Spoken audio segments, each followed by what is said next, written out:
भारत की राजनीति में एक ऐसा भूचाल आने वाला है जो हमारे लोकतंत्र की पूरी तस्वीर को हमेशा के लिए बदल सकता है। जी हां, एक ऐसा फैसला जिस पर देश के भविष्य की दिशा और शक्ति का केंद्र दोनों ही टिके हुए हैं। तो बड़ा सवाल यही उठता है कि क्या ये दशकों से रुका हुआ एक जरूरी लोकतांत्रिक सुधार है, या फिर ये सत्ता के पड़रे को अपनी तरफ झुकाने की एक सोची समझी सियासी चाल है। चलिए इस पूरी बहस की परतें खोलकर देखते हैं। हाल ही में सरकार ने 3 नए बिल पेश किए हैं। इनके जरिए संविधान के आर्टिकल 81 में बदलाव किया जाएगा, जो लोकसभा की सीटें तय करता है। प्रस्ताव है सीटों को 543 से बढ़ाकर सीधे 850 करने का। और इसकी वजह क्या बताई जा रही है? महिला आरक्षण बिल को लागू करना। लेकिन क्या कहानी सिर्फ इतनी ही है? इस पूरे मामले की जड़ तक पहुंचने के लिए हमें सबसे पहले एक शब्द को समझना होगा, परिसीमन यानी डिलिमिटेशन। सही मायनों में यही वो चाबी है जिससे ये पूरा मुद्दा खुलता है। इसे आसान भाषा में समझते हैं। सोचिए, जैसे जैसे शहर बढ़ते हैं, आबादी बढ़ती है, तो उनके नक्शे भी तो बदलते हैं, है ना? बस परिसीमन ठीक यही काम चुनावी क्षेत्रों के लिए करता है। जब देश की आबादी बदलती है तो ये चुनावी नक्शे को फिर से अपडेट करता है। अब इसके पीछे का जो सिद्धांत है वो बहुत सरल और जरूरी है।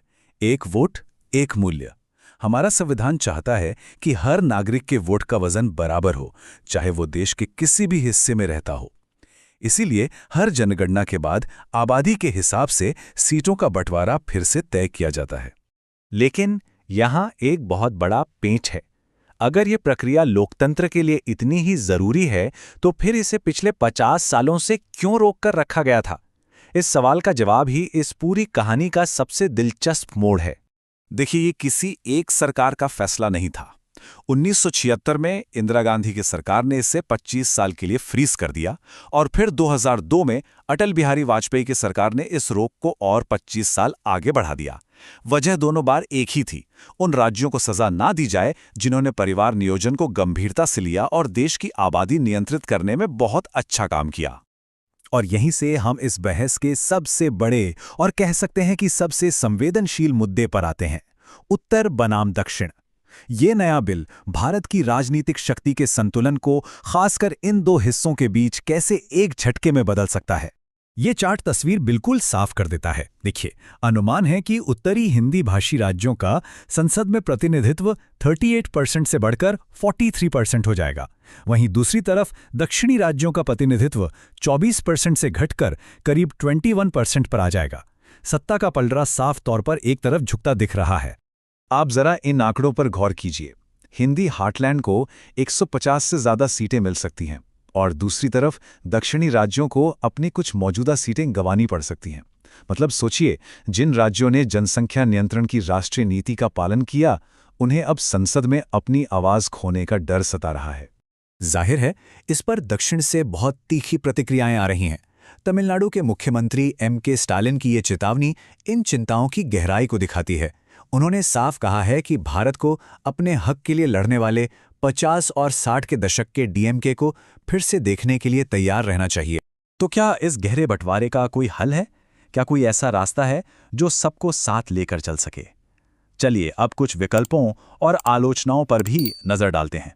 देखिए, मोटे तौर पर 2 रास्ते हैं। पहला, जो सरकार का प्रस्ताव है, वो सिर्फ आबादी पर आधारित है, लेकिन एक दूसरा विकल्प है आनुपातिक वृद्धि का। इसका मतलब है कि सीटें तो बढ़ें, लेकिन संसद में हर राज्य का जो मौजूदा प्रतिशत हिस्सा है वो वैसा का वैसा ही रहे। इससे बड़े राज्यों को भी ज्यादा सीटें मिलेंगी और छोटे राज्यों का प्रतिनिधित्व भी कम नहीं होगा। जैसे इस दूसरे रास्ते से केरल को 23 की जगह 31 सीटें मिल सकती हैं। इसके अलावा भी कुछ और बहुत दिलचस्प सुझाव हैं, जैसे कि राज्यसभा को ज्यादा ताकतवर बनाया जाए, जहां हर राज्य को बराबर सीटें मिलें, ठीक वैसे ही जैसे अमेरिका में होता है। एक और सुझाव है कि सीटों के बंटवारे में आबादी के साथ साथ राज्यों के आर्थिक योगदान यानी उनकी GDP को भी वजन दिया जाए।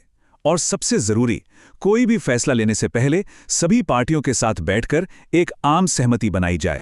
और ये सारी बातें हमें इस बहस के सबसे बुनियादी सवाल पर लाकर खड़ा कर देती हैं। चलिए मान लिया कि कानूनी तौर पर यह प्रक्रिया सही है, लेकिन क्या ये नैतिक रूप से भी सही है? क्या ये भारत के संघीय ढांचे यानी केंद्र और राज्यों के रिश्ते के लिए सही है? तो सवाल यही है, 50 साल के लंबे इंतजार के बाद हो रहा यह बदलाव क्या भारत को जोड़ने का काम करेगा, या फिर ये अनजाने में देश के भीतर नई दरारें पैदा कर देगा? इस एक फैसले पर हमारे लोकतंत्र का भविष्य टिका हो सकता है।